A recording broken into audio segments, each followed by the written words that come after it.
Bismillahirrahmanirrahim. Assalamualaikum warahmatullahi wabarakatuh. Selamat siang Bapak Ibu semuanya. Apa kabarnya hari ini? Ya, alhamdulillah semuanya dalam keadaan baik. Yang saya hormati Bapak Ibu guru, rekan-rekan semua.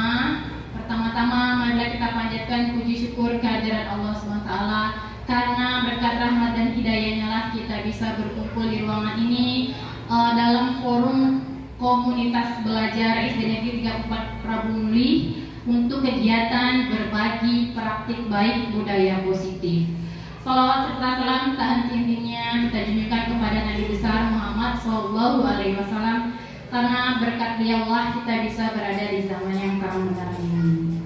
Bapak Ibu semuanya, saya ucapkan terima kasih banyak atas kesediaannya, waktunya, karena sudah menghadiri kegiatan kita ini.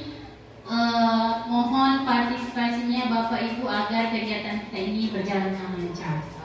Amin amin ya rabbal alamin. Sebelum kita mulai acara kita ini, mari kita buka dulu acara hari ini dengan membaca basmalah. Bismillahirrahmanirrahim. Ya, Bapak Ibu, adapun tujuan berbagi praktik pada hari ini yaitu memahami konsep pendidikan menurut Ki Hajar Dewantara dihubungkan dengan konsep budaya dan lingkungan positif di sekolah yang berpihak pada murid. Kemudian kita dapat menerapkan strategi disiplin positif yang memerdekakan murid untuk menciptakan ekosistem sekolah aman dan berpihak pada anak. Yang ketiga, bersikap reflektif dan kritis terhadap budaya di sekolah dan senantiasa mengembangkannya sesuai kebutuhan sosial dan murid. Lalu yang keempat, memahami peran sebagai guru untuk membangun budaya positif dengan menerapkan konsep disiplin positif dalam berinteraksi dengan murid. Baik Bapak Ibu, sebelum kita mulai ke acara yang lebih lanjut, ini ada kesepakatan kelas, ada 5 kesepakatan. Yang pertama, tepat waktu. Jadi kita mulai acara ini pukul 3 kurang seperempat Bu ya. Maka nanti berakhir pada pukul 4 kurang 15 juga. Sepakat Bapak Ibu? Ya. Untuk yang kedua, mengangkat tangan jika ingin bertanya. Sepakat ya? Ya. Yang ketiga, saling menghormati dan menghargai. Nanti kalau ada pertanyaan atau ada pendapat, baik itu beda pendapat atau persamaan persepsi, tidak masalah ya, kita saling menghargai satu sama lain. Lalu yang keempat, HP dalam mode silent. Sepakat Bapak Ibu? Ya. Dan yang terakhir, mengikuti sesi dengan perasaan yang gembira. Semuanya gembira hari ini? Terima kasih semuanya ya. Baik Bapak Ibu, kita lihat di sini. Lingkungan yang aman dan nyaman berbasis disiplin positif di sekolah akan berdampak maksimal pada perkembangan dan karakter. Jadi Bapak Ibu, ternyata tugas kita sebagai seorang guru itu tidak hanya memberikan ilmu pengetahuan saja, namun juga membangun lingkungan agar anak-anak tadi yang belajar di sekolah, belajar di kelas merasa nyaman, merasa aman, sehingga proses pembelajaran yang bermakna tersebut dapat mereka terima dengan nyaman, dengan aman, dengan mudah Bapak Ibu ya. Lalu mengapa hal tersebut perlu? Ya, karena jika anak saja sudah merasa tidak nyaman ketika mereka belajar di sekolah, maka bagaimana mereka mau berusaha berinteraksi dengan gurunya, berinteraksi dengan teman-temannya, menerima pelajaran? Hal itu tentu akan berdampak. Takut kepada gurunya saja akan membawa dampak yang negatif kepada anak murid tersebut, apalagi dengan hal-hal yang lain Bapak Ibu. Lalu sekolah yang bagaimana yang harusnya itu kita wujudkan Bapak Ibu? Di sini sekolah yang kita cita-citakan itu sekolah yang pembelajarannya berpusat pada murid Bapak Ibu. Pembelajarannya berpusat pada murid. Artinya sebelum mengajar kita harus memenuhi dulu kebutuhan murid itu apa. Artinya setiap murid itu berbeda. Kalau kita samaratakan maka kebutuhannya pun nanti tidak akan terpenuhi. Karena kita tahu sebelumnya bahwa setiap anak itu berbeda. Mereka memiliki perbedaan kecepatan menerima pelajaran. Mereka juga memiliki perbedaan dalam latar belakang dan juga perbedaan kebutuhan Bapak Ibu ya. Ada yang berkebutuhan khusus seperti itu, ada yang reguler seperti itu Bapak Ibu. Maka pembelajaran itu harus berpihak pada murid, bukan karena keinginan kita. Kita mengajar sesuai dengan kebutuhan mereka. Sama seperti ibaratnya dokter dengan pasien. Pasien itu tidak semua resepnya sama, bukan?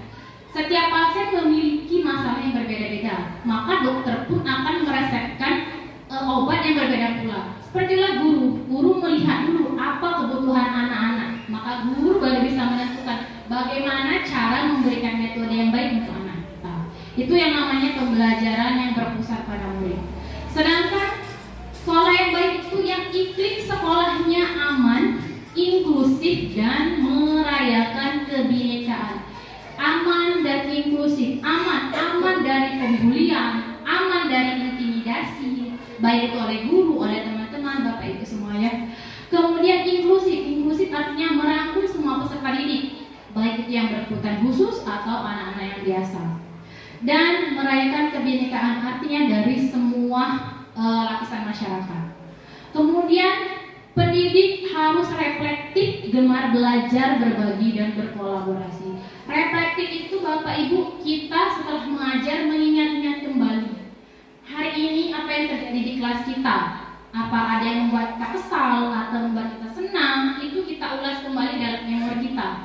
Bahan refleksi tersebutlah yang akan menjadi pembelajaran selanjutnya agar kejadian-kejadian yang buruk yang kita temui sebelumnya itu tidak terjadi lagi di pembelajaran selanjutnya. Itu namanya refleksi, mengulang-ulang kembali dan mengambil pelajaran. Lalu berbagi dan berkolaborasi, artinya misalnya guru yang satu berbagi dengan guru yang satunya, berbagi cara mengajar, berbagi saran, berbagi ide, dan berkolaborasi. Berkolaborasi di sini maksudnya misalnya pelajaran PJOK berkolaborasi dengan IPAS seperti Bapak Ibu ya. Jadi guru yang baik itu harus reflektif, harus pembelajar, berbagi dan berkolaborasi. Itu sekolah yang kita cita-citakan bersama Bapak Ibu. Sekarang kita masuk materinya Bapak Ibu. Di sini saya akan menjelaskan 3 materi. Yang pertama itu adalah materi disiplin positif. Sudah pernah dengar kata-kata disiplin Bapak Ibu ya? Disiplin itu biasanya kita berhubungan dengan apa Bapak Ibu? Biasanya di sini itu kepatuhan, ya. Biasanya dengan sesuatu yang keras. Ya, itu biasanya kata-kata disiplin itu melekat baik kita sebagai guru maupun anak-anak murid kita. Jadi kalau disiplin berarti wah harus kaku nih, enggak dinamis, dia statis. Nah, sebenarnya bukan itu Bapak Ibu. Disiplin itu artinya mengontrol diri. Ya, mari kita hilangkan paradigma bahwa disiplin itu harus dengan kekerasan. Disiplin itu harus dengan sesuatu yang kaku, dengan aturan yang ketat, tidak seperti itu. Maka di sini kita ubah kata-kata disiplin yang tadinya paradigmanya disiplin itu sesuatu yang menyeramkan, menegangkan, membawa kecemasan, maka kita usahakan menjadi yang positif. Artinya dari dalam diri kita.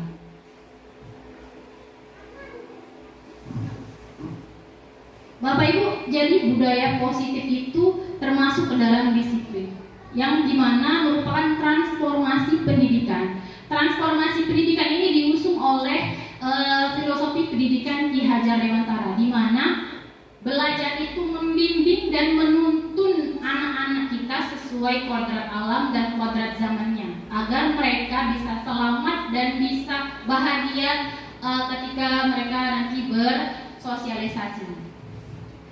Nah, untuk membentuk anak yang seperti tadi, yang merdeka, sesuai kodratnya, artinya sesuai dengan kemampuannya, sesuai dengan minatnya, maka pendidikan kita ini yang di sekolah ini yang harus menuntun mereka agar mereka mendapatkan kemerdekaan dalam belajar, ya, dan agar terbentuknya murid-murid yang memiliki filosofi belajar Pancasila, Bapak Ibu. Pada disiplin positif itu Bapak Ibu ada teori yang dikembangkan dikembangkan oleh William Glasser, teori kontrol namanya. Teori kontrol yang pertama itu Bapak Ibu, Anda tidak bisa mengontrol orang lain. Anda yang bisa mengontrol diri Anda sendiri. Itu. Lalu kemudian semua perilaku memiliki tujuan. Nah yang ini, Anda tidak bisa mengontrol orang lain, Anda yang bisa mengontrol diri sendiri. Jadi Bapak Ibu, disiplin di sini bukan karena anak tersebut atau kita yang patuh terhadap peraturan, namun kita yang mengontrol diri kita harus jadi seorang seperti apa kita ini. Makanya dia bilang itu tidak bisa mengontrol orang lain. Bapak Ibu mau nyuruh anak-anak datang tepat waktu. Kalau tidak datang tepat waktu, terlambat, maka kalian nanti akan dapat hukuman. Mereka pun datang tepat waktu, tidak ada yang terlambat. Itu artinya bukan kita mengontrol mereka, tapi mereka yang membiarkan diri mereka itu mengikuti perintah kita. Jadi mereka membiarkan diri, ayolah ikuti kata ibu guru, nanti aku dapat hukuman. Itu jadi motivasinya itu, tujuan mereka itu bukan karena mau jadi anak yang bertanggung jawab, jadi anak yang mandiri, tetapi karena sesuatu yaitu takut atau patuh. Itu Bapak Ibu. Jadi yang diharapkan di sini bukan seperti itu, tapi timbulnya kesadaran. Aku harus jadi orang yang mandiri, maka aku tidak boleh terlambat. Seperti itu yang diharapkan, bukan karena orang lain. Nanti kalau gurunya tidak menerapkan hukuman, maka dia bisa seenaknya saja. Kamu terlambat. Ketika sudah ada pembagian tugas piket, ketika dia sudah dibagi tugas piket, dia akan datang terus, piket terus. Tapi ketika sudah tidak berlaku lagi piket itu karena ada petugas kebersihan, maka tidak ada lagi dalam dirinya kesadaran untuk menjaga kebersihan. Kan sudah ada penjaga kebersihan, kan sudah ada yang nyapu, ngapain lagi kita seperti itu? Nah itu bukan yang kita harapkan, tapi kita berharap anak-anak memiliki kesadaran dalam dirinya sendiri. Bagaimana menimbulkan kesadaran itu sendiri? Jadi perilaku-perilaku anak yang kata kita, anak-anak aku nurut sama aku, bukan Bu, tapi mereka membiarkan diri mereka untuk dikontrol oleh kita. Ya, mereka membiarkan dia sudah ikut aja, sudah aturan sekolah seperti itu. Padahal sebenarnya mereka memiliki tujuan. Tujuannya itu bisa menghindari hukuman, atau mereka ingin dipuji seperti itu Bapak Ibu ya, atau untuk menghargai diri sendiri. Yang penting itu untuk menghargai diri sendiri.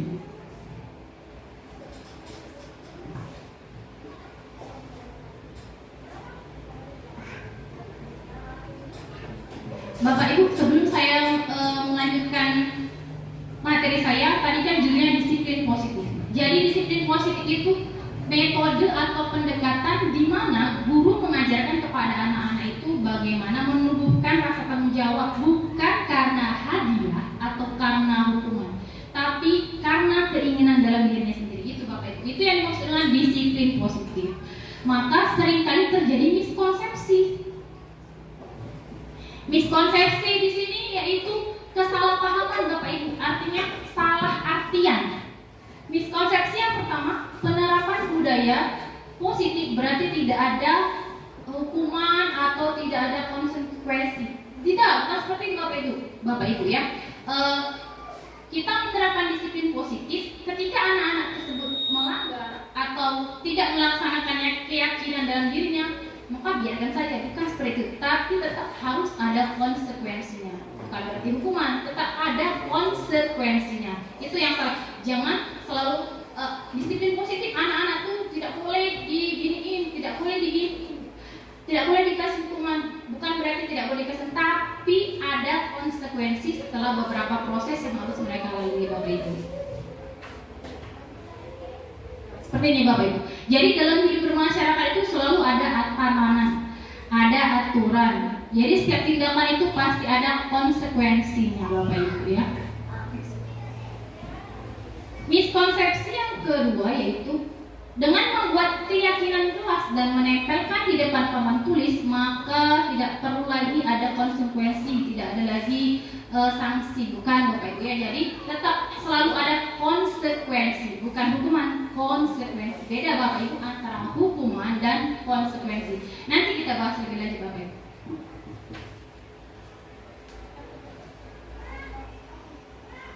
Baik, ini yang materi pertama, disiplin positif dan nilai-nilai kebajikan universal. Nah, perubahan paradigma kita itu atau teori kontrol. Bisakah kita mengontrol seseorang? Bisa tidak tadi Bapak Ibu? Tidak bisa, karena mereka mengontrol diri mereka, kita mengontrol diri kita sendiri. Jangan mencoba mengubah orang lain agar pandangannya sama dengan kita, karena kita harus berusaha memahami pandangan orang lain tentang dunia. Jadi jangan kita, nggak boleh ini, kita seperti itu Bapak Ibu, karena mereka punya pandangan sendiri tentang apa yang dia kerjakan. Makanya kita nggak boleh mengontrol mereka. Jangan. Kalau kamu seperti ibu akan seperti ini, itu namanya mengontrol. Padahal tidak bisa, karena dia punya pikiran dia sendiri. Kenapa dia melakukan semua itu? Lalu perilaku buruk dilihat sebagai suatu kesalahan. Padahal tidak seperti itu. Semua perilaku memiliki tujuan. Anak-anak yang bertengkar, kita menganggapnya nakal. Anak-anak yang tidak membuat PR, kita menganggapnya malas. Padahal tidak seperti Bapak Ibu. Padahal mereka itu punya tujuan. Mengapa mereka berkelahi? Mungkin membela diri. Seperti itu. Mengapa mereka tidak mengerjakan PR? Mungkin mereka di rumah membantu orang tuanya sehingga tidak sempat mengerjakan PR. Jadi segala sesuatu itu ada tujuannya. Lalu yang kedua, orang lain bisa mengontrol saya, ini saya sudah tidak bisa. Kita mengontrol diri kita sendiri, orang lain mengontrol diri mereka sendiri. Selanjutnya ini sama, pemaksaan ada pada saat bujukan gagal. Jadi ketika kita berusaha mengontrol anak murid kita dan mereka tidak mau dikontrol, diam, jangan ribut. Masih apa yang kita lakukan? Marah. Benar itu Bapak Ibu ya? Itu yang selama ini kita lakukan.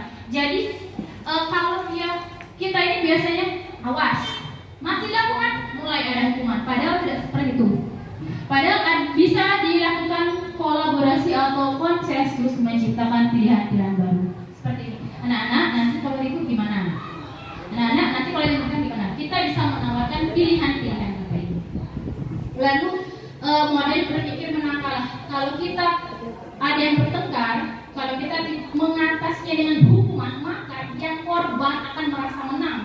Sedangkan yang tadi pelaku akan merasa kalah. Padahal kita tidak memakai prinsip ini Bapak Ibu. Kita memakai prinsip menang-menang. Jadi korban dan pelaku itu sama-sama merasa ditenangkan. Tidak ada korban, tidak ada pelaku, tidak ada yang dirugikan karena ada konsekuensinya. Apa makna disiplin? Next one. Jadi disiplin berasal dari bahasa Latin disciplina yang artinya belajar. Kemudian makna asal dari kata ini berkonotasi dengan disiplin dari dalam diri murid. Selanjutnya, disiplin diri membuat orang menggali potensinya menuju sebuah tujuan apa yang ia hargai. Jadi disiplin itu belajar Bapak Ibu. Namun dalam budaya kita, makna kata disiplin berubah menjadi sesuatu yang dilakukan seseorang pada orang lain untuk mendapatkan kepatuhan. Ini tadi mengontrol orang lain. Kecenderungan umum adalah menghubungkan kata disiplin dengan ketidaknyamanan, bukan dengan apa yang kita hargai. Jadi selama ini disiplin itu, paradigma kita ini mengontrol orang biar patuh sama kita Bapak Ibu, dan membuat orang yang dikontrol atau membuat orang yang diatur merasa tidak nyaman. Sebenarnya aku dapat di kelas deh. Atau Bapak Ibu juga pernah merasakan ketika bersekolah, kenapa begitu disiplin ini terus? Ya itu Bapak Ibu ya. Lalu apa yang dimaksud disiplin positif? Tadi sudah saya jelaskan. Jadi disiplin positif itu pendekatan yang mengajarkan kita menimbulkan rasa tanggung jawab yang timbul dari diri anak itu, tanpa hukuman, tanpa penghargaan dan tanpa hadiah. Jadi segala sesuatu dilakukan berdasarkan dari diri mereka sendiri, bukan karena motivasi dari luar, tapi karena dari dalam diri, keyakinan dari dalam diri mereka. Mengapa aku harus belajar? Biar aku dapat. Bukan mengapa aku harus belajar biar dapat ranking nanti dapat hadiah. Bukan seperti itu. Lalu apa hubungan disiplin tadi dengan nilai-nilai kebajikan universal? Jadi nilai-nilai kebajikan universal itu yaitu nilai-nilai yang sifat-sifat positif manusia yang merupakan tujuan mulia yang ingin dicapai setiap individu. Nilai-nilai tersebut bersifat universal dan lintas bahasa, suku, bangsa, agama maupun latar belakang. Bapak Ibu, jadi nilai-nilai kebajikan itu dipakai oleh semua orang di dunia tanpa membedakan agama, suku. Jadi diyakini bersama. Seperti apa nilai-nilai kebajikan kebajikan itu? Misalnya keyakinan kepada Tuhan. Semua orang bertuhan kan Bapak Ibu? Semuanya pasti memiliki agama seperti itu. Jadi kasih sayang, semua negara, semua orang yang ada di dunia ini yakin bahwa ada nilai kasih sayang Bapak Ibu. Apalagi contohnya? Contohnya itu misalnya menghormati orang lain, mandiri, percaya diri, keadilan, keamanan, kebersihan. Semua itu merupakan nilai-nilai kebajikan yang artinya diyakini. Kalau badan kita bersih, pasti kita akan apa Bapak Ibu? Sehat. Kalau kita melakukan koneksi dengan orang lain, menghormati orang lain, maka hubungan kita dengan orang lain akan menjadi baik. Ya, dengan kita menghargai orang lain, maka kita dihormati orang lain. Itu yang namanya nilai-nilai yang diyakini, bukan karena sesuatu. Itu namanya nilai-nilai kebajikan. Semua nilai kebajikan ini dipakai oleh seluruh orang. Makanya dia bersifat universal.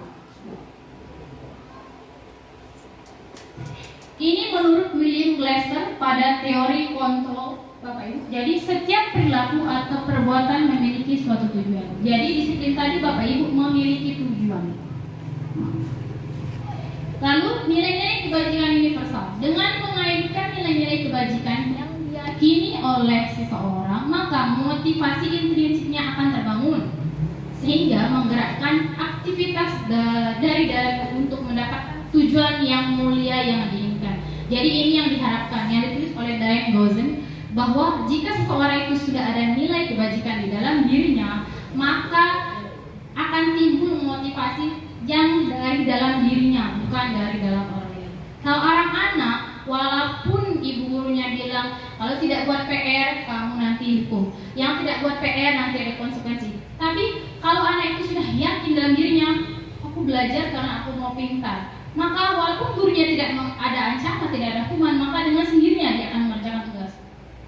Seorang anak murid, jika gurunya suruh catat nak halaman sekian misalnya Bapak Ibu, tapi jika anak itu tadi motivasinya untuk apa, biar kita bermain, catat deh. Tapi kalau dia tidak ada ancaman, tidak ada hukuman, karena dia sudah yakin aku mencatat karena aku membaca dari catatanku, maka aku akan ingat, maka dia melakukan dengan sendirinya. Jadi seperti itu.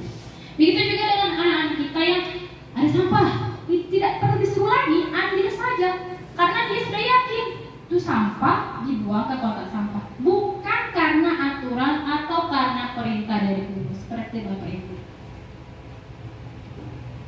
Ini contoh nilai kebajikan universal yang diinginkan oleh kita, pendidikan kita sekarang ini adalah nilai-nilai kebajikan yang berhubungan dengan profil pelajar Pancasila.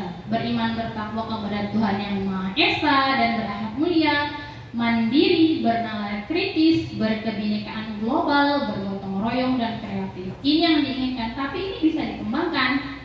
Beriman bertakwa kepada Tuhan. Berarti di sini ada kasih sayang, saling menghormati, seperti itu. Mandiri, di dalam mandiri bisa dikembangkan menjadi disiplin, tertib, seperti Bapak Ibu ya. Bernalar kritis artinya dia bisa mengerjakan sesuatu sendiri, percaya diri tanpa harus melihat tugas orang lain.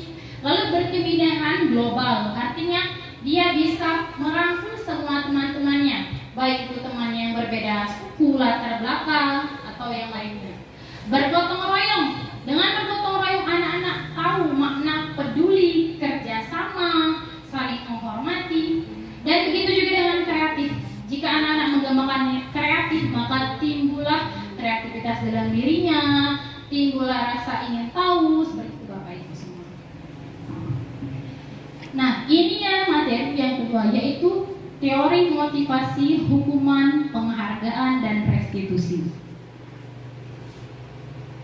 Baik, coba kita lihat Bapak Ibu di layar, ada setuju, tidak setuju. Yang pertama, hukuman di sekolah dapat mendisiplinkan anak. Setuju atau tidak Bapak Ibu? Tidak. Ya, karena kita sudah tahu bahwa hukuman tidak dipakai untuk mengontrol seseorang Bapak Ibu. Jadi dia bersifat sementara. Sudah dihukum, dia ulang lagi besoknya kan? Makanya itu tidak mendisiplinkan anak. Karena mereka ini karena biarlah hukumnya aku besok diulangi lagi, paling di rumah ini. Seperti itu Bapak Ibu. Jadi tidak setuju kita. Hukuman di sekolah dapat mendisiplin anak. Karena kalau anak itu berhenti bukan karena dia disiplin, tapi menghindari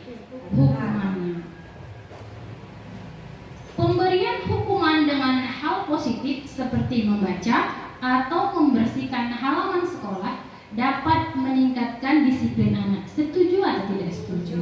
Tidak setuju. Tadi kita sudah punya kata kuncinya. Jangan gunakan hukuman.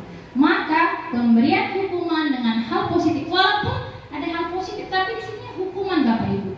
Jadi dihukum membaca anaknya. Mengapa tidak membaca? Dihukum. Berarti bukan timbul dari dalam dirinya, tapi karena kepatuhan akan gurunya. Maka seperti itu. Jadi hukuman dengan hal positif sekalipun seperti membaca, karena itu sifatnya hukuman, maka tidak akan timbul motivasi dalam dirinya untuk belajar. Ia membaca siapa tahu bisa seperti ini, tidak membaca. Benar Bapak Ibu ya? Iya, jadi ini kurang tepat. Selanjutnya, memberi penghargaan dapat meningkatkan motivasi belajar anak. Setuju tidak setuju? Tidak. Atau 50-50? Memberi penghargaan. Ingat kata kuncinya. Tanpa memberi hukuman, penghargaan atau hadiah. Jadi Bapak Ibu, memberi penghargaan yang selama ini mungkin kita pernah sudah lakukan itu ternyata tidak tepat Bapak Ibu. Karena motivasinya dari luar, dari hadiah. Kalau kita tidak punya hadiah, tidak sempat menyiapkan hadiah, maka dia tidak akan berusaha. Karena itu ini kurang tepat. Jadi kita tidak setuju Bapak Ibu ya. Sepakat Bapak Ibu? Oke, terima kasih. Selanjutnya, teori motivasi perilaku manusia. Jadi motivasi manusia itu Bapak Ibu ada dua, ada ekstrinsik, ada juga intrinsik. Ekstrinsik itu yang berasal dari luar, sedangkan yang intrinsik itu berasal dari dalam diri. Jadi semua manusia, setiap manusia punya motivasi ketika mereka melakukan sesuatu. Motivasi yang pertama yaitu untuk menghindari ketidaknyamanan atau hukuman. Apa yang akan terjadi bila saya tidak melakukannya? Ini seperti tadi, misalnya anak-anak jangan terlambat. Nanti kalau terlambat dihukum kalian menulis 100 halaman. Nah itu termasuk hukuman Bapak Ibu ya. Jadi dia tidak terlambat, nanti disuruh nulis. Itu artinya motivasinya dari luar atau eksternal atau ekstrinsik, dari luar. Bukan kesadaran karena aku mau jadi anak disiplin, bukan. Lalu motivasi yang kedua yaitu mendapatkan imbalan dan orang lain atau institusi. Apa yang akan saya dapatkan apabila saya melakukannya? Nana yang ranking 1 nanti dikasih hadiah. Hadiahnya bagus, bermanfaat. Belajar, aku mendapat hadiah. Nah, jadi motivasinya itu dari luar. Nanti kalau kita tidak bilang, anak-anak belajar ya, nanti kita mau ulangan, Bu ada hadiah tidak? Nah, nanti akan timbul seperti itu. Lalu ketika kita tidak sempat menyiapkan hadiah atau kita tidak memiliki waktu untuk membeli hadiah, maka tidak usah belajar, percuma dapat besar ranking 1 tidak dapat hadiah. Ya seperti itu Bapak Ibu. Jadi ini kurang tepat dilakukan. Jadi jangan memberi imbalan hadiah pada anak kita karena motivasinya eksternal. Anak-anak siapa tahu ibu kasih pensil, ya dia berebut dengan pensil. Nanti aku banyak pensil di rumah Bu. Seperti itu nanti Bapak Ibu akhirnya. Jadi motivasinya berlomba mendapatkan hadiah atau meremehkan sesuatu, bukan karena dari dalam diri. Nah yang bagus itu yang motivasi internal, yaitu yang menjadi tujuan disiplin positif kita untuk menghargai diri sendiri. Anak-anak jangan makan sembarangan, nanti sakit perut. Sekarang musim ini berita anak-anak gagal ginjal. Jangan makan yang manis-manis anak-anak ya. Kalau dia timbul, ya sakit deh. Kalau timbul dari dalam dirinya menghindari rasa sakit atau ingin sehat, maka dia tidak akan melakukan itu semua. Tapi anak-anak, siapa yang tidak jajan nanti ibu kasih kue, itu sudah beda Bapak Ibu ya. Karena itu motivasinya bukan karena untuk dapat kesehatan, tidak, karena dapat sogoan kalau bahasa kita Bapak Ibu ya. Karena motivasi dari luar. Ibu hari ini dapat makanan ya Bu? Enggak ada anak. Sudah jajan ibu kami. Jajanlah dia yang kemarin-kemarin dilarang Bapak Ibu ya. Bapak Ibu, merdeka menurut Ki Hajar Dewantara yaitu tidak hanya terlepas dari perintah, akan tetapi juga cakap membuat atau memerintah diri sendiri. Jadi Bapak Ibu, kita itu merdeka bukan karena kita tidak diperintah orang seperti itu, tapi kita bisa membuat keputusan diri sendiri. Jadi aku merdeka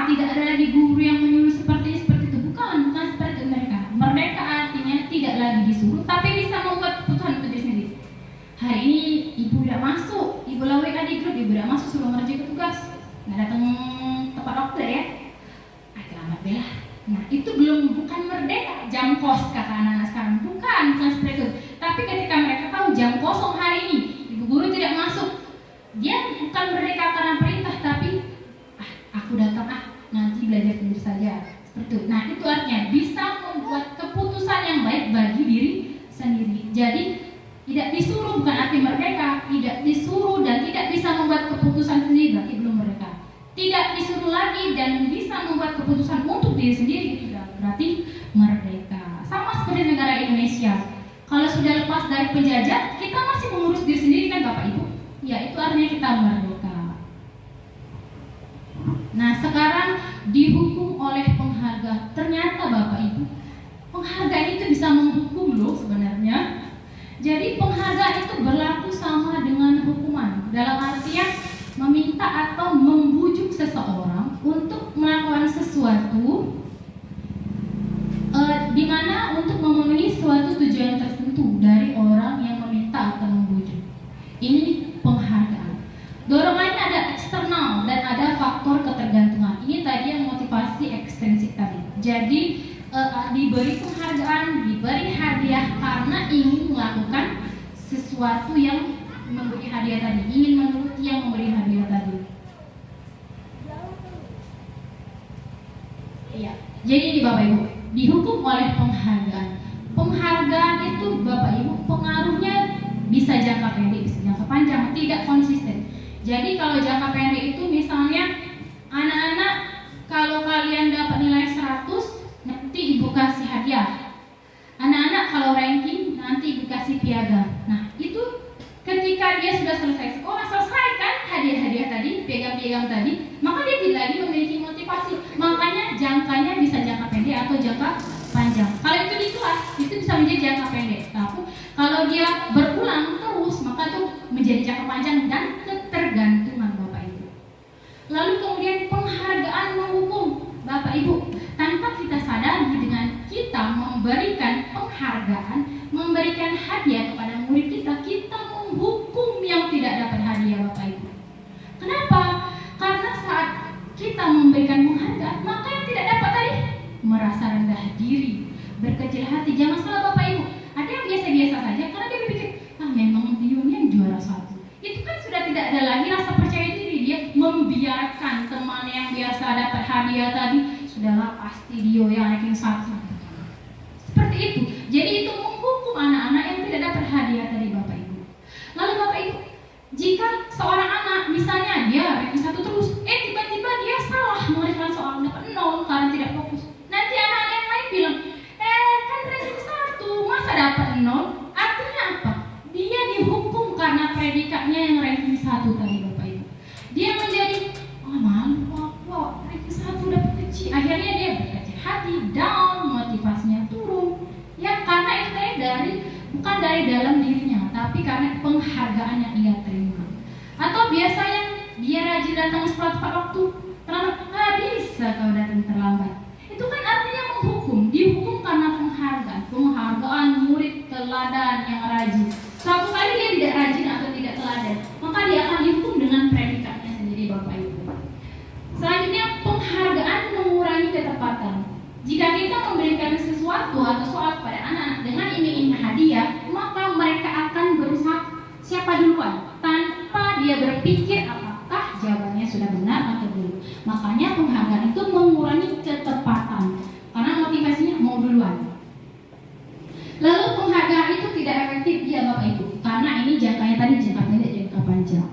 Penghargaan merusak hubungan. Bapak Ibu, saya sendiri punya pengalaman ketika di masa SMA, teman saya ranking 1 dan ranking 2 itu musuhan Bapak Ibu. Kenapa? Karena penghargaan ini tadi, karena ranking tadi. Kalau saya meminta, gimana ajarin sama ranking 2 nih, minta ajarin sama ranking 1. Seperti itu Bapak Ibu, ikut ranking 1, minta ajarin. Seperti itu timbulnya merusak hubungan Bapak Ibu. Kita bingung nih, kita kan mau cari solusi, mau tanya dia suruh tanya. Nanti mau tanya sama ranking 1, tanya bukan kawan dia. Seperti itu Bapak Ibu. Jadi merusak hubungan. Apalagi ketika mereka berada di satu kelompok Bapak Ibu. Nanti kan aku yang benar. Mereka memiliki pendapat yang mereka merasakan aku pintar. Jadi pendapat aku pasti benar. Itu namanya merusak hubungan. Baik baik hubungan dengan mereka dengan juga teman-teman yang lain. Lalu penghargaan menurunkan kualitas. Jadi kalau misalnya kita menyuruh anak-anak melakukan sesuatu karena diiming-imingi hadiah atau penghargaan, maka kualitasnya akan menurun. Mereka akan terfokus pada sesuatu. Anak-anak buat seperti ini karena ingin seperti ini, maka dia fokusnya ke situ, tidak berkembang kreativitasnya, menjadi mematikan kreativitas. Tapi kalau tidak diberikan gambaran, terserah anak mau buat apa, tidak dikasih tahu bahwa ada apa penghargaan, maka mereka akan berkembang sendiri. Jadi kalau berkelompok, ada yang pintar, ada yang biasa saja. Kalau dia tidak diberikan penghargaan, maka yang tadinya biasanya tidak pernah memberikan pendapat, karena timbul keinginan untuk tahu, karena temannya tadi membantu, maka timbul kreativitasnya. Sama-sama saling menghargai Bapak Ibu, seperti itu.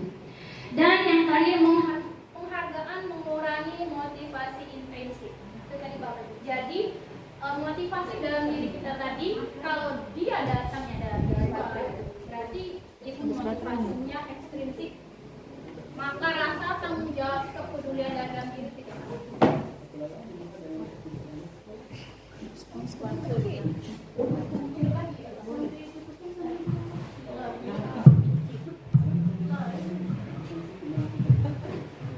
Baik, selanjutnya Bapak Ibu, lalu apa yang mesti kita lakukan kalau kita tidak boleh memberikan penghargaan, hadiah? Kita bisa memberikan apresiasi Bapak Ibu. Jadi bisa diberikan apresiasi. Dalam memberikan apresiasi itu perlu diingat beberapa hal. Yang pertama, beri pengakuan secara khusus. Bapak Ibu ini mengajar matematika, bahasa. Terus Bapak Ibu menilai, oh anak ini yang biasa saja dapat besarnya 100. Ketika dibagikan bukunya, kita beri dia apresiasi secara khusus. Nah, Ibu bangga, hasilnya bagus hari ini. Itu apresiasi Bapak Ibu. Jadi anak-anak, oh iya hasil berapa ini. Jadi bukan hadiah dan bukan penghargaan. Nah, isian paling lengkap ya teman-teman, bagus ya pertahankan. Itu apresiasi. Beri pengakuan secara pribadi. Bisa Bapak Ibu keliling melihat anak-anak bekerja. Dia sudah banyak menulis. Biasanya teman-teman yang lain baru isi sedikit, dia sudah banyak. Pegang bahunya, bagus, sudah lengkap. Lanjutkan. Kan yang dipegang bahu tadi, wih, dipegang Ibu, bagus kata Ibu. Terus dia semangat seperti Bapak Ibu, tanpa penghargaan, tanpa hadiah Bapak Ibu. Selanjutnya, beri pengakuan kepada murid secara berganti Bapak Ibu. Ini bisa Bapak Ibu. Jadi misalnya, hari ini si A rajin sekali datangnya, terima kasih. Nanti besoknya, hari ini yang itu si B itu hari ini tugasnya lebih cepat ngumpulnya, bagus. Besoknya siapa lagi? Ganti nama-namanya disebut Bapak Ibu. Jangan hanya saklek pada satu anak. Yang itu melulu yang dipuji, yang itu melulu yang dijadikan contoh yang tidak. Jadi bisa saja contoh yang tidak baik itu tadi, cari apa kelebihannya. Misalnya hari ini dia tidak ribut, hari ini yang paling tertib si Anu. Apa yang Bapak Ibu? Jadi menimbulkan rasa bangga dengan dirinya karena kerja kerasnya sendiri, bukan karena mencari penghargaan atau mencari bahagia. Lalu beri pengakuan secara konsisten. Secara konsisten artinya itu jangan hanya sehari 2 hari Bapak Ibu, tapi terus berkelanjutan. Cari apa yang bisa kita gali. Entah dia rajin, entah dia tepat waktu, entah tulisannya hari ini rapi, besok enggak rapi, besok rapi. Ya, terus diberikan apresiasi dan fokus pada proses. Jadi kalau apresiasi itu Bapak Ibu saat sedang terjadi, berlangsung, bukan ketika sudah menerima hasil akhir, tapi saat itu terjadi saat itu Bapak Ibu ya, bukan besoknya atau ketika pemberian rapor, tidak, tapi saat proses pembelajaran itu kita lakukan Bapak Ibu. Ini contoh pengakuan atau apresiasi Bapak Ibu. Jadi ini bisa tuh. Kemarin saya perhatikan kamu empatinya besar sekali, apa? Kamu kasih makanan sama kawan kamu yang enggak bawa uang jajan. Nah, itu sudah bisa dimasukkan dalam apresiasi. Tanpa kita harus, Alfa baik sekali hari ini. Tidak seperti itu Bapak Ibu. Tapi kita bisa secara pribadi atau ketika melihat dia sedang makan, kita lewat. Makan apa? Bagus sekali tadi kasih anak, kasih teman-temannya apa? Bagus ya, seperti itu paling tolong-menolong seperti Bapak Ibu. Lalu yang ini saya menghargai kelas 1 Bapak Ibu bisa perhatikan, oh si Anu yang biasanya nakal, dia pinjemin teman pensil, bisa tepuk pundaknya. Nah, bagus sekali, kamu peduli sama teman yang bagus, pertahankan ya. Nah, seperti itu Bapak Ibu. Lalu ucapkan terima kasih kepada apapun yang sudah dilakukan anak kita Bapak Ibu. Hargai apa yang sudah mereka lakukan. Dia ada sampah, tidak disuruh dia ambil, kita lihat, bagus, berarti sudah tanggung jawabnya, teruskan ya. Terima kasih anak sudah bantu ibu menyapu, seperti Bapak Ibu. Terima kasih sudah ambil tas ibu, seperti itu Bapak Ibu. Jadi itu pembentukan karakter Bapak Ibu. Tidak selamanya harus pengetahuan dulu, tapi bisa dibangun karakter pada anak didik kita. Nah, sekarang mari kita memilih Bapak Ibu, hukuman atau konsekuensi. Yang pertama, catat 100 kali di dalam buku kalimat saya tidak akan terlambat lagi. Hukuman atau konsekuensi? Hukuman. Coba dikit. Ini ya, tepuk tangan. Ya. Jadi bisa jelas hukuman karena dia menyakiti. Betul tangannya Bapak Ibu ya. Lari mengelilingi lapangan basket 2 kali karena terlambat hadir di sekolah. Hukuman atau konsekuensi? Coba Bu Hanika. Selanjutnya, murid diminta untuk push up 15 kali karena belum menggunakan masker. Hukuman. Baik Bu Hanik. Iya. Apanya? Menggantikan kertas tugas teman yang telah dikorek. Konsekuensi. Coba yang tahu Hani apa? Masih 50-50. Di sini ada tanggung jawab Bapak. Dia mencoret maka konsekuensinya. Silakan kamu tanggung jawab apa yang harus dilakukan dan ya. Lalu membersihkan tumpahan air di meja tulis tersenggol. Konsekuensi Coba Ibu Hani.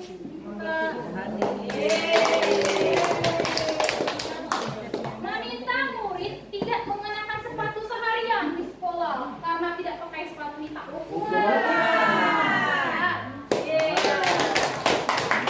Terakhir nih, lari mengelilingi lapangan basket 2 kali karena terlambat 10 menit pelajaran PJOK.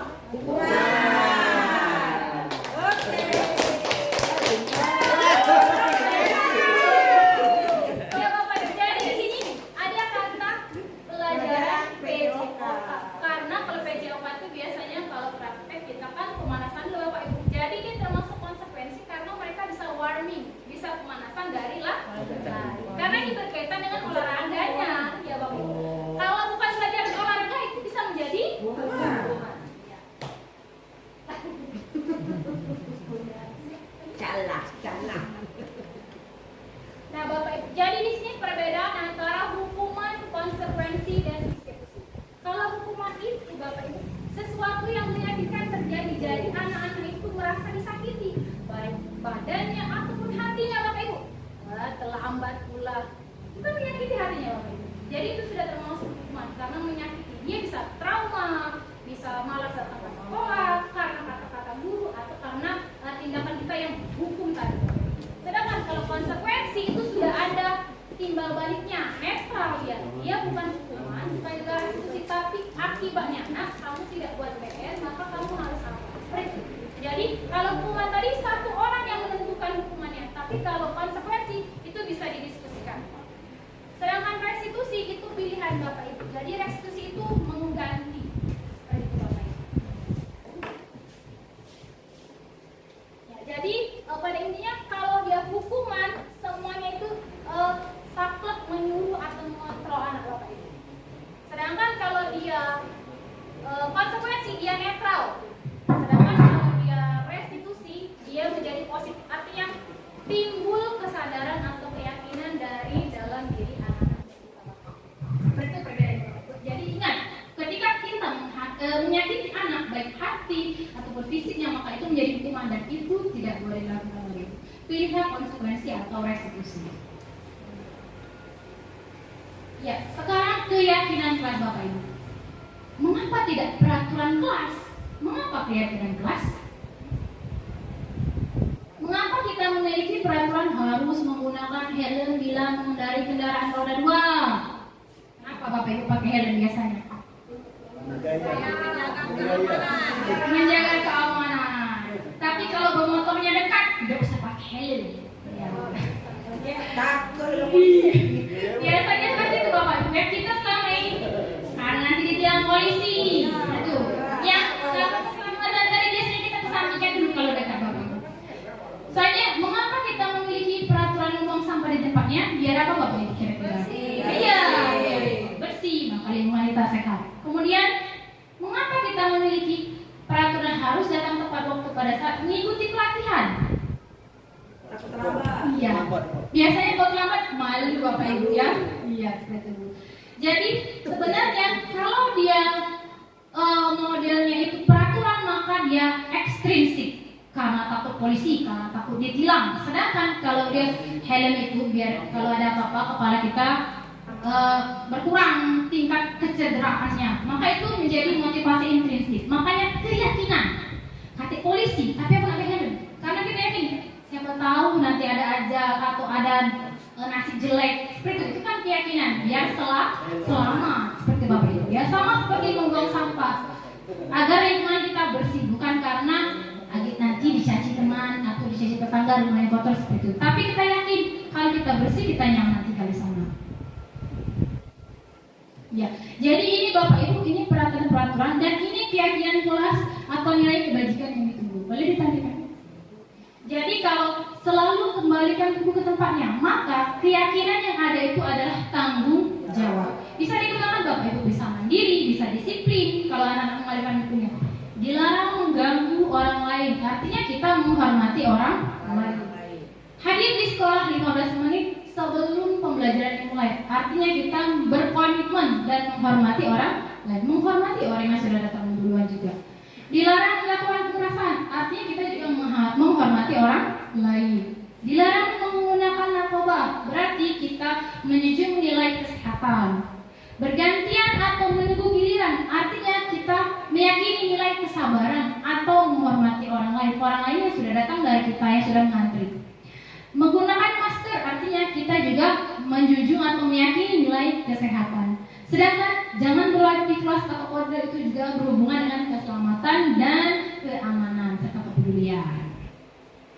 Jadi Bapak Ibu, peraturan kelas yang selama ini ada itu kita ubah menjadi keyakinan kelas. Kalau peraturan itu motivasinya ekstrinsik, maka kalau dia jadi keyakinan, dia menjadi intrinsik, timbul dari dalam diri. Artinya nanti kita lingkungannya juga positif, lingkungannya juga nyaman dan aman. Maka timbullah yang nantinya budaya positif. Ya. Ini contoh-contoh kegiatan pendalaman keyakinan kelas. Nanti saya bagikan, saya sudah melaksanakan, saya bagikan fotonya Bapak Ibu. Ini kegiatan pendalaman keyakinan kelasnya. Jadi, ini Bapak Ibu, boleh lagi? Ini ketika saya sudah melaksanakan keyakinan kelas di kelas saya kemarin. Jadi Bapak Ibu, apa itu keyakinan kelas? Keyakinan kelas itu kesepakatan, perjanjian kelas yang dibuat oleh anak-anak bersama kita gurunya. Mereka ingin kelas itu seperti apa? Mereka ingin suasana kelas yang bagaimana? Maka di situ kita bagi kelompok karena kita banyak muridnya, kita bisa bagi kelompok. Silakan anak berkelompok maunya gimana kelas kita ini? Maunya Bu tidak ribut, tidak mengganggu teman, tidak mencuri Bu, harus datang tepat waktu. Nah itu nanti ditulis per kelompok. Kalau saya kemarin Bapak Ibu, setelah ditulis nanti aturan-aturan itu kita tempelkan ke dalam tempatnya. Jadi kelompok 1 sampai kelompok 6 Bapak Ibu. Setelah ditempelkan, maka kita ambil yang sama. Biasanya kan satu kelompok sama dengan kelompok ini. Ada saya yang sama misalnya. Itu kita ambil satu saja, kita kumpulkan nanti menjadi sebuah urutan. Setelah dikumpulkan, tidak boleh ngomong sampah, tidak boleh terlambat, tidak boleh apa. Nanti ubah aturan tadi menjadi kalimat yang lebih positif, yaitu kalimat yang menuju keyakinan kelas.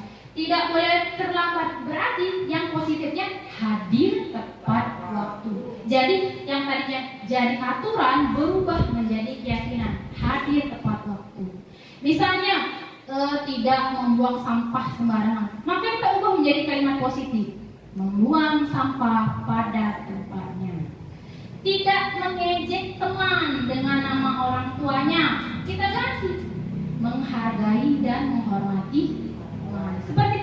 Jadi dari kata-kata tidak boleh, dilarang, jangan, itu juga menjadi kalimat positif yang lebih ke arah keyakinan kita. Kemudian Bapak Ibu, setelah itu nanti yang kata-kata yang sudah positif tadi itu menjadi keyakinan kelas kita yang di dalamnya ada nilai-nilai kebajikan Bapak Ibu. Misalnya tadi tidak membuang sampah sembarangan menjadi membuang sampah di tempat sampah. Nilainya apa Bapak Ibu? Yang diyakini apa dalam diri? Kalau dia membuang sampah pada tempatnya, maka dia meyakini nilai kebersihan. Kalau lingkungannya bersih, maka yang ada dalam kelas juga kondisinya sehat. Itu nanti ujungnya.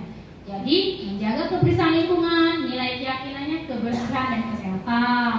Kalau dia hadir tepat waktu, berarti nilai keyakinannya apa Bapak Ibu? Kalau dia datang tepat waktu, berarti dia disiplin, ya. Kalau dia tidak misalnya mendengarkan guru menjelaskan pelajaran, berarti anak itu sudah apa dengan guru Bapak Ibu? Iya, menghormati guru, ya. Artinya ada sopan santun, menghargai, menghormati. Nah, itu tadi Bapak Ibu yang menjadi nilai-nilai kebajikan. Itu sudah saya terapkan. Jadi ketika ada anak yang ngedit nama temannya dengan nama orang tua, sama dia sudah buat kesepakatan kelas, kalian yang buat. Berarti kamu melanggar nilai apa? Menghormati Bu. Berarti kamu menghormati tidak? Tidak Bu. Jadi memang mungkin belum langsung Bapak Ibu, ya. Tidak langsung anak-anak itu mengerti, tapi kalau seperti itu terus lama-lama jadi ingatan. Oh berarti itu ya prosesnya Bapak Ibu. Jadi tidak mungkin hari ini langsung besok ada sengaja dan tidak mungkin Bapak Ibu, pasti masih, tapi proses selalu ingatkan. Nanti kan kalau seringnya bisa berhubungan dengan pelajaran Bapak Ibu. Nah ini contoh kesepakatan kelas atau keyakinan kelas, bukan peraturan. Ini contoh Bapak Ibu datang tepat waktu, menjaga kebersihan, berdoa sebelum dan sudah kegiatan, aktif, tertib seperti ini Bapak Ibu. Nanti yang sudah jadi tadi bisa diketik rapi, ditempel di dinding kelas Bapak Ibu, ya. Terus gimana kalau dia melanggar? Ya harus ada konsekuensinya. Jangan tidak boleh dihukum, memang tidak boleh dihukum, tapi harus ada konsekuensinya. Tetap harus ada konsekuensi. Bukan berarti tidak dihukum Bapak Ibu, ya. Boleh sebelumnya yang KBT.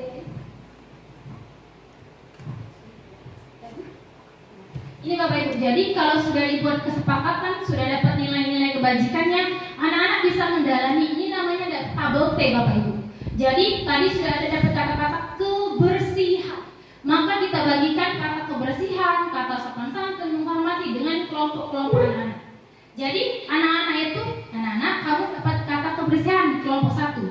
Coba apa contoh sikap yang cenderung atau lebih ke arah kebersihan? Membuang sampah pada tempatnya, tidak mencoret-coret meja.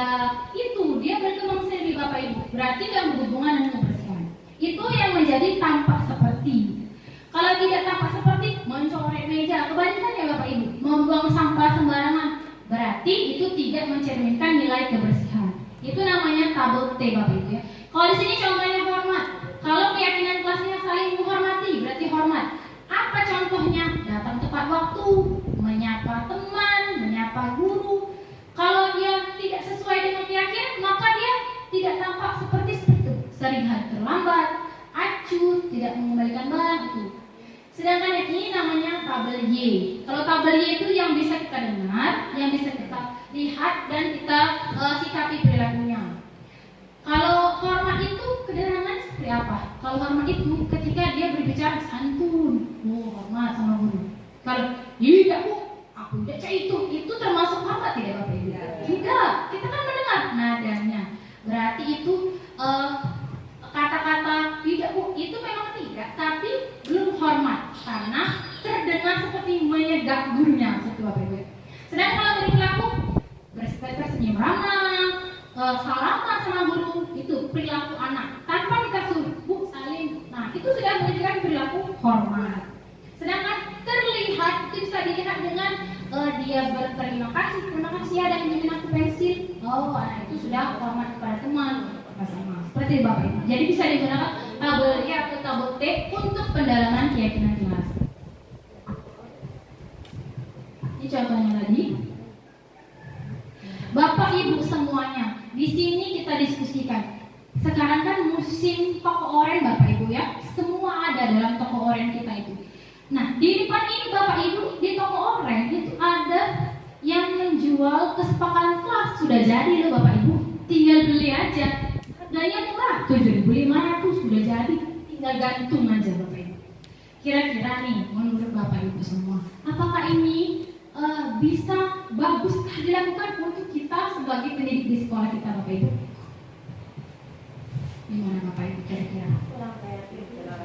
Gimana? Iya, betul sekali. Kurang kreatif. Apa lagi Bapak Ibu? Sudah jadi, tinggal gantung aja harganya. Memberikan dampak pada siswa. Iya. Tidak berdampak. Kenapa? Karena apa Bu itu Bu yang digantung? Apa? Tiba-tiba digantung aja. Apa Bu ini? Keyakinan kelas nak, ikuti nak ya. Ayo, sekali lewat aja dia lihat. Sudah itu sudah. Coba tanya. Iya, betul Bu. Tidak ada kesepakatan. Karena kan kesepakatan kelas artinya seluruh terlibat. Mereka yang menulis, mereka yang melakukan. Jadi kalau mereka melanggar, mereka mendapatkan konsekuensi. Tapi kalau kita tinggal gantung, nah ini nih mendengarkan penjelasan guru. Gimana? Kan kita nggak bisa bilang Bapak Ibu, kita sudah laksanakan loh kemarin kesepakatannya, perjanjian. Kapan Bu? Kan nggak mungkin anak-anak mau bilang seperti itu. Karena kapan Ibu ngomong tidak boleh seperti ini? Kapan Ibu ngomong? Ya anak-anak itu lebih kritis dari kita Bapak Ibu. Ya, kalau seperti ini.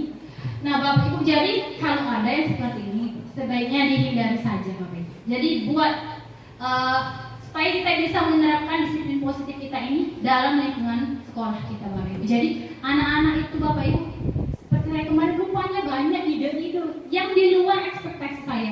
Saya berpikirnya hanya tidak boleh terlambat, tidak boleh buang sampah. Saya pikirnya hanya seperti itu. Rupanya banyak sekali ide-ide. Tidak boleh mengejek orang tua. Saya tidak teringat lagi seperti itu.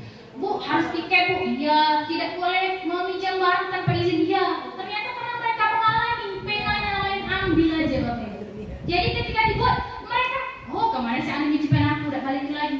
Jadi mereka tulis, tidak boleh ini, tidak boleh ini. Banyak sekali akhirnya kesepakatan itu Bapak Ibu. Karena mereka mengalami sendiri gitu Bapak Ibu ya. Jadi diharapkan setelah materi ini terjadi, kita bisa sama-sama menerapkan perilaku-perilaku yang mencerminkan budaya positif Bapak Ibu. Tidak harus sekarang, selesai sekarang jadi, tapi berproses Bapak Ibu. Jadi kita ini untuk apa kita mengejar kecepatan? Untuk apa? Apa yang kita kejar?